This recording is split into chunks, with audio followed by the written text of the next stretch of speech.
Buenas noches, estimado profesor, compañeros y público en general. Mi nombre es Arnold Miranda, soy estudiante de la licenciatura de Criminalística de la Universidad Estatal a Distancia. En esta ocasión les vengo a presentar una exposición sobre el tema de seguridad informática, metodología preventiva, reactiva y forense de los delitos informáticos. Primero vamos a ver los objetivos, que en este caso es investigar e identificar los principales conceptos básicos en torno a la seguridad informática con el fin de establecer un panorama claro y sencillo al respecto. Explicar y ejemplificar las metodologías utilizadas como las preventivas y reactivas y establecer los principales componentes de la seguridad. Además, debemos determinar la importancia de la seguridad informática en el uso diario y común de todas las personas. Primero vamos a ver lo que es la definición de seguridad informática. Se puede entender como el conjunto de políticas, herramientas, tecnologías que garantizan que los recursos como los software sean utilizados para los propósitos que fueron creados y proteger la información desde las organizaciones. Para Hewlett Packard, en el 2024, la seguridad informática constituye un amplio conjunto de medidas multidisciplinares de protección para evitar que una red informática y sus datos sufran algún tipo de vulneración, filtración, publicación de la información privada o ataques. ¿Cuál es la importancia de la informática forense? El constante crecimiento de las nuevas tecnologías incrementa la necesidad de proteger y dar seguridad con el fin de evitar ataques o intentos de phishing, robo de datos o información y hasta la destrucción de la propiedad. La seguridad informática funciona como un escudo que protege los datos almacenados, la información importante que puede tener un valor comercial, que puede alterarse, sustraerse o incluso destruirse. ¿Cuáles son los principales componentes? Estos se dividen en cuatro, que son confidencialidad, consiste en mostrar información de una forma que sea entendible para un externo que no sea parte del equipo de la operación. Que sea íntegra, es la verificación para identificar o determinar si los datos han sufrido daños o alteración de manera intencional o accidental. Disponibilidad consiste en garantizar el acceso o la continuidad del servicio y a los recursos. Y la autenticación es en confirmar la identidad del usuario con el fin de garantizar el acceso al recurso a solamente el que está autorizado dicho usuario. Ahora, ¿qué son metodologías preventivas y reactivas? La metodología preventiva está orientada al cumplimiento preventivo, a anticipar la amenaza antes de que ésta suceda o que ésta se materialice en un riesgo para la organización. Se componen por un proceso de identificación de las vulnerabilidades, análisis de los riesgos, amenazas para adoptar medidas necesarias para la prevención. Y las metodologías reactivas son lo contrario a las metodologías preventivas, ya que estas están orientadas a tratar o responder o repeler el ataque cuando esto es visible o cuando ya se ha identificado. Ejemplos de metodologías preventivas. En el caso de las metodologías preventivas tenemos la seguridad de las redes, que consiste en la protección de la red informática de posibles intrusos, garantizando que solo los usuarios autorizados tengan acceso a la red, restringiendo su uso. Seguridad de las aplicaciones, destinadas a la protección de los software y los dispositivos, por ejemplo, los más comunes como los antivirus, Avast, McAfee, Norton, entre muchos otros. La seguridad de la información son el conjunto de acciones destinadas a proteger la integridad de la información y la privacidad de los datos. Esto es posible por medio de encriptados o cifrados de la información. Ejemplos de metodologías reactivas. En este caso, tenemos dos ejemplos que son el análisis forense, que como metodología reactiva consiste en utilizar herramientas tanto de software como hardware para la revisión y recolectar evidencia de las amenazas o ataques. Identificar por medio de la huella digital a su autor o autores.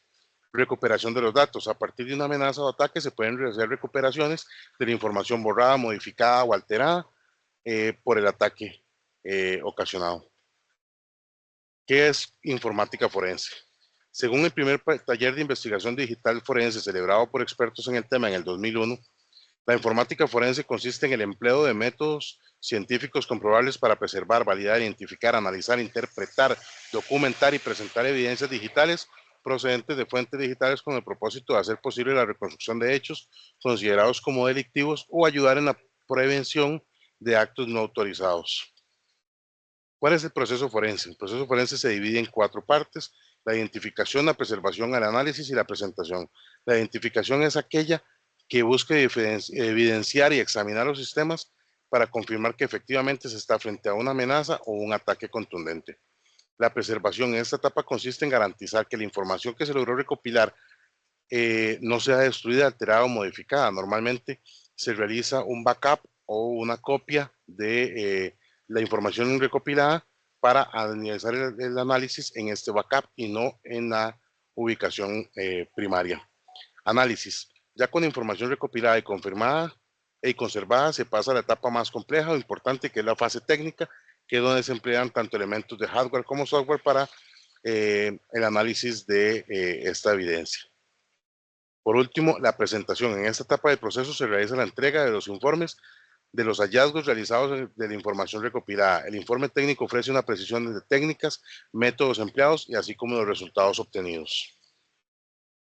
¿Qué herramientas se utilizan en la informática forense? Como lo mencionamos anteriormente, se utilizan tanto como hardware como software. En el caso mencionaremos las herramientas de software más comunes utilizadas según el Laboratorio de Información Informática Forense Europeo. Entre ellos están estos tres, que son AutoSPI, que es un software creado por Basitec, que es utilizado para la recuperación de archivos como mensajes de texto, email, fotografías o videos. Encase Forensic Software, desarrollado por Gindan Software, permite realizar tareas tan complejas como el análisis de documentos y archivos compuestos, la investigación del uso de Internet, la clonación bit por bit de discos duros o la emisión de informes avanzados. Y por último, DFF o Digital Forensics Framework, es un software open source que facilita el chequeo de memorias, discos duros y la creación de informes personalizados. Las características más sobresalientes de esta herramienta es el análisis automatizado de tareas y funciones. Ahora, ¿qué es un delito informático? Se puede definir como las acciones llevadas a cabo por un individuo o grupo de personas con intenciones de atacar o vulnerar un sistema informático con la finalidad de lucrar o obtener un beneficio, o simplemente interrumpir o causar daños en los sistemas operacionales. ¿Cuáles son los tipos de delitos? Es una lista extensa, sin embargo, en este caso mencionaremos tres, que son el phishing, que consiste en ataque a víctimas por medio del correo electrónico o sitio web que disfrazan con apariencia de un sitio web confiable o legítimo y que la víctima ingresa con sus credenciales o usuario y contraseña, y estas son tomadas para el beneficio del delincuente informático. Inyección de códigos SQL, este ataque va dirigido al robo de datos o a la base de datos. El criminal busca vulnerabilidades de las aplicaciones de los datos e inserta un código malicioso mediante una instrucción SQL que le permite el acceso a la información contenida en la base de datos.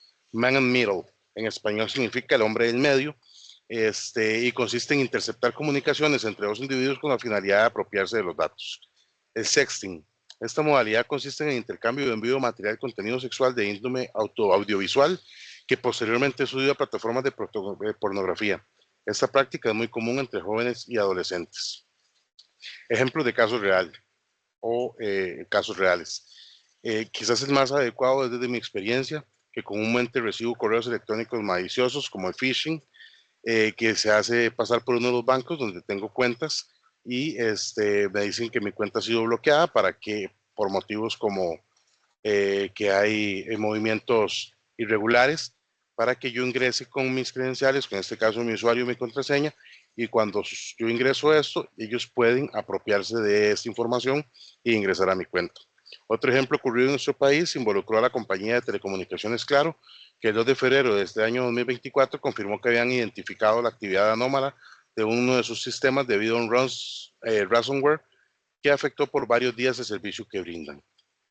Conclusiones. Ante el creciente uso y necesidad de las tecnologías de la información, asimismo incrementan los riesgos por su constante uso y las amenazas por parte de cibercriminales que buscan las vulnerabilidades para atacar y obtener un beneficio.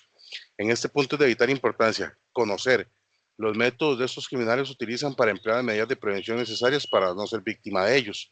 Y adicionalmente tener clara la importancia de la seguridad informática, las metodologías de esta, los tipos de delitos que se llevan a cabo bajo esta modalidad, así como la definición del proceso de la informática forense. Esto es todo por hoy. Espero que les haya servido. Que tengan una linda noche.